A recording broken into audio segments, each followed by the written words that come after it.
Hello everyone.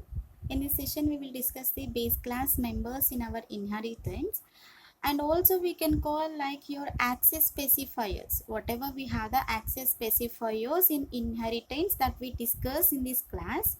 Let's see here. So your base class members in our inheritance are the three types. What we have here, three types. One is the public, second one protected,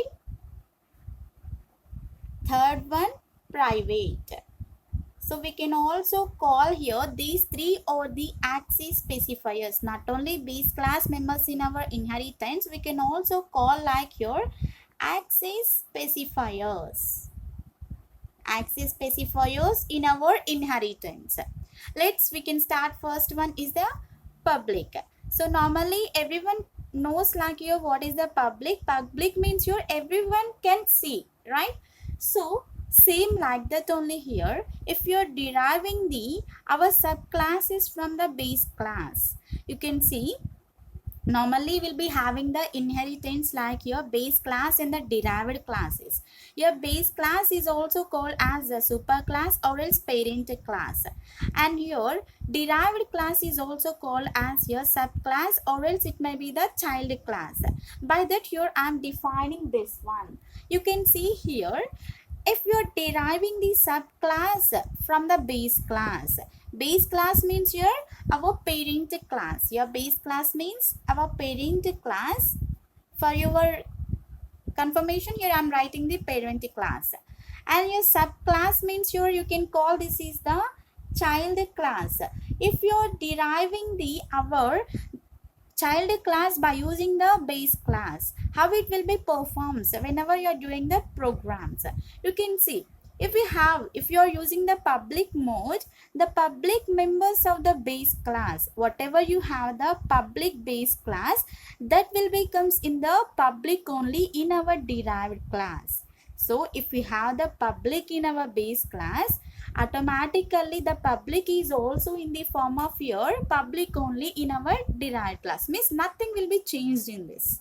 Public will be the public in our base and the derived.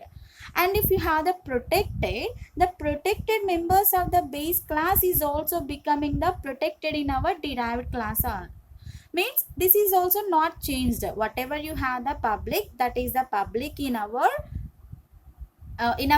child class, means in our derived class. So the public will be the public only, and the protected is also in the form of protected only. So means nothing will be changed whenever you are performing the, or else whenever you are doing the deriving from base class to the our derived class, nothing will be changed. So you can see here, by this here you can identify how it will be. Access specifier in our base class, you can see whatever we have the access specifier in the base class. Access specifier when inherited publicly. Okay, publicly if you inherited means here it is the derived type. So this is our base class. Here you have the derived class. Once you derive it, you will be get the our derived classes.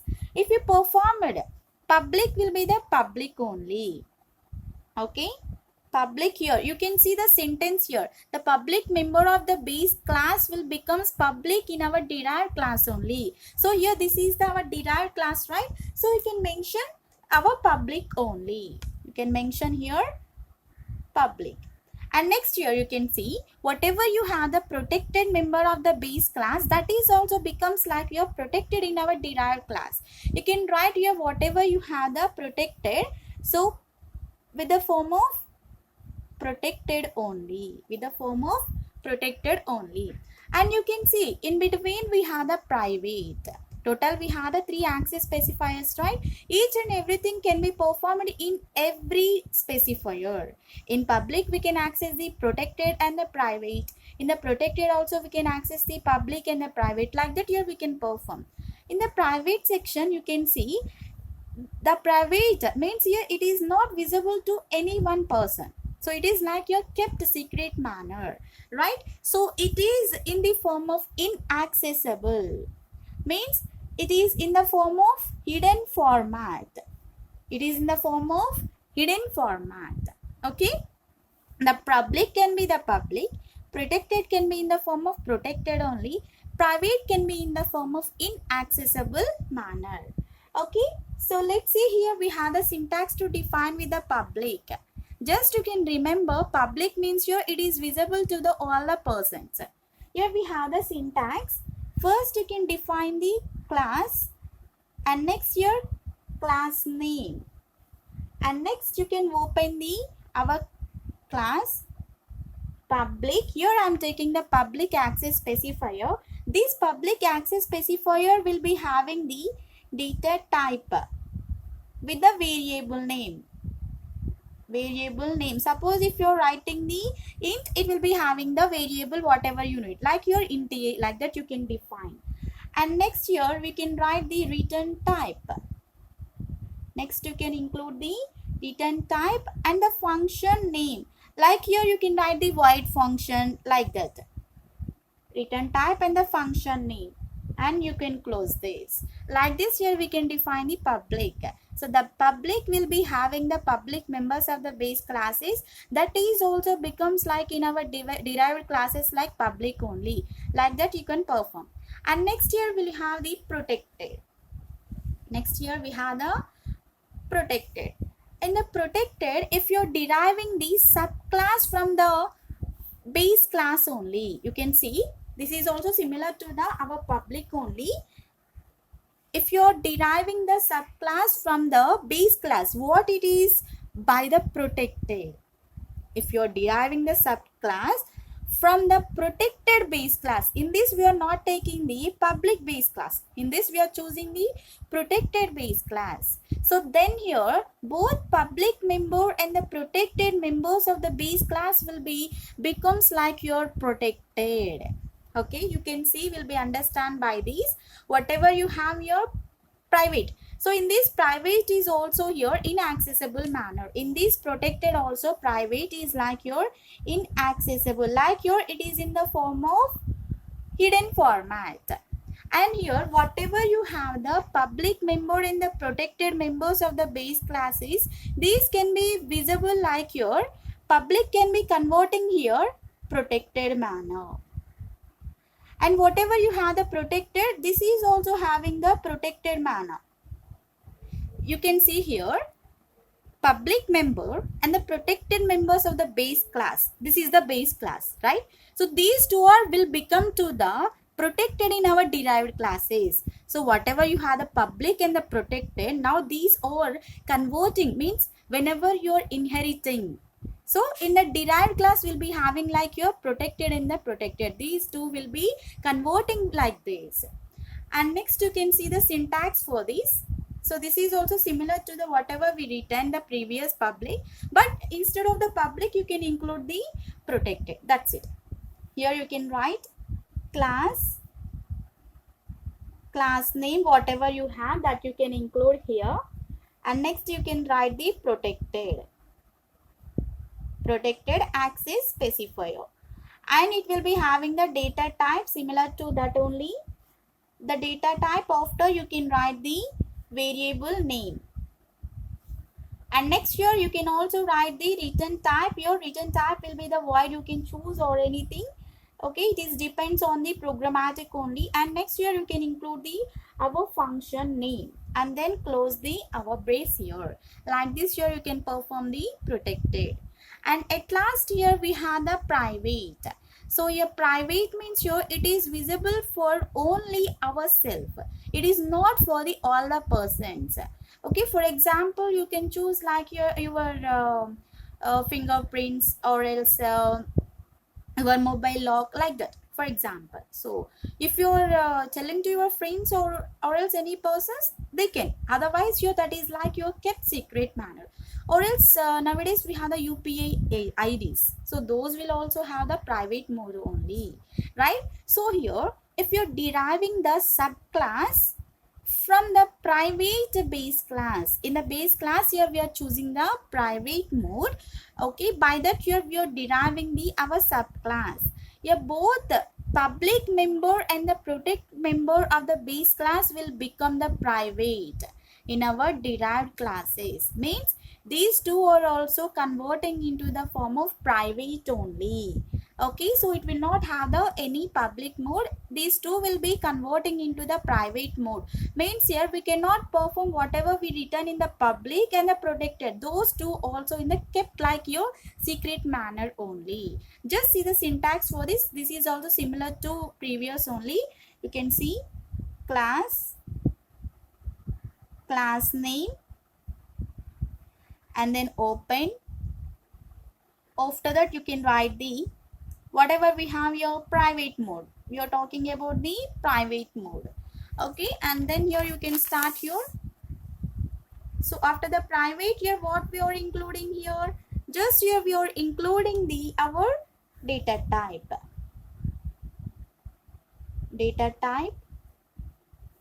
and next variable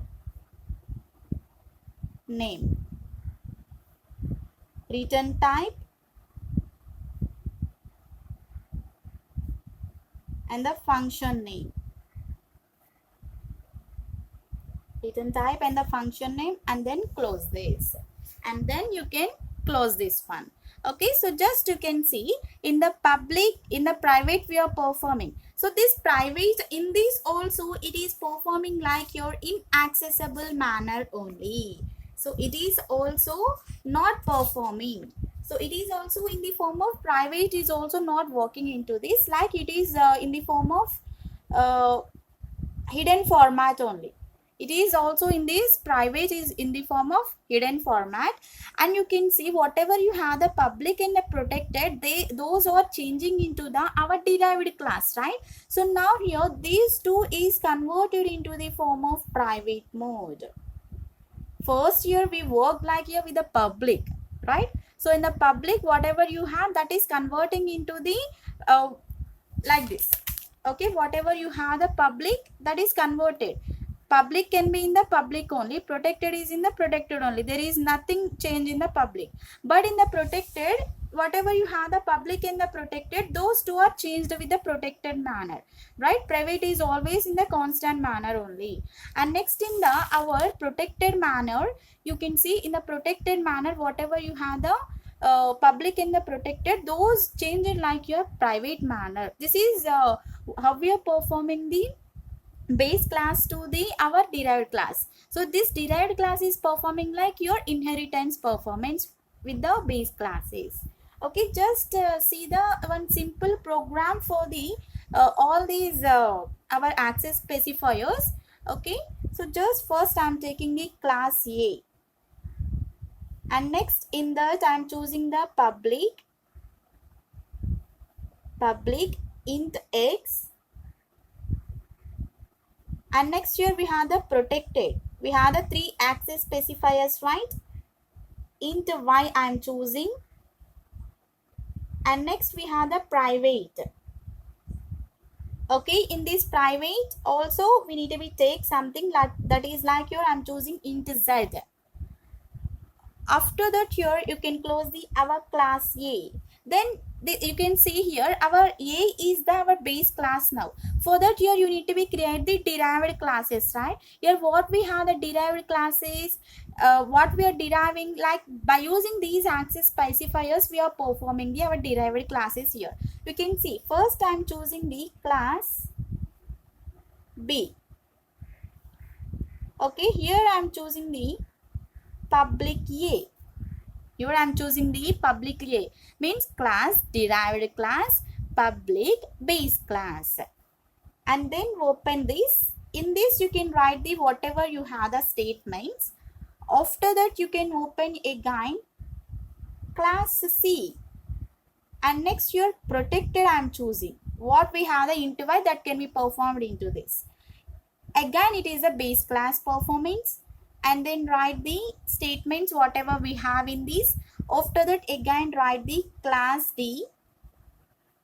Private we have private A, and then again here you can perform the whatever you have the statements. Okay, like this here you can perform the our programmatic. You can see here what we need to be get into this. Just you can observe here.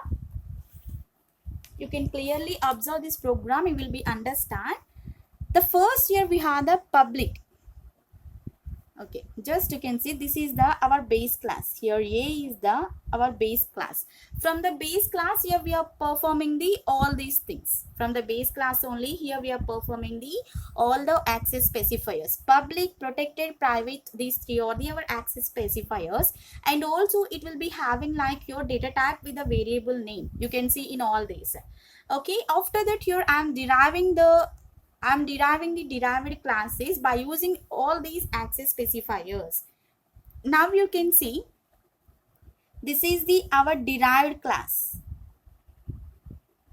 Okay, this is the our base class, and you can see this is also derived class. I am writing the directly DC means your our derived class, and here this is the our BC means your our base class, and you can see here D is also our DC like your derived class. A is the our BC base class. Okay, so like this here we perform it. So you can see in the public here what we need to be do means here in the class B. In the class B what it will be displays. First here what we have X, right? We have the variables is like X, Y, Z, right? So here the X will be in the form of public. X is in the form of public manner in our class B. And next here Y is in the form of protected manner, and whatever you have the Z, that is in the form of not accessible manner. Why? Because here it will be having the private mode. Your Z is in the form of not accessible from B. Okay, means from the derived class B. Why? Because it is the private mode. Whatever you have the statements, those will not displayed whenever you are doing the program. Okay, and next you can go with this class C. In the what it will be get in the output. So your the protected is converting the public is also protected, right? So now here X will be converting like your protected, and whatever you have the Y is also is in the form of protected manner, and the Z is like your not accessible, same like your whatever we perform the private. And next in the class D, so here the X is converting into the private mode. Why? Because we are performing with the private, and the Y is also performing the private mode, and whatever you have the Z, that is like your not accessible only. Not accessible only. Like this here we can perform the our programmatic for the access specifiers, or else your base classes to work with the our inheritance. So these base classes or how we are performing into the our derived classes, that is the topic here. Thank you for the watching. If you like the video, subscribe to my channel.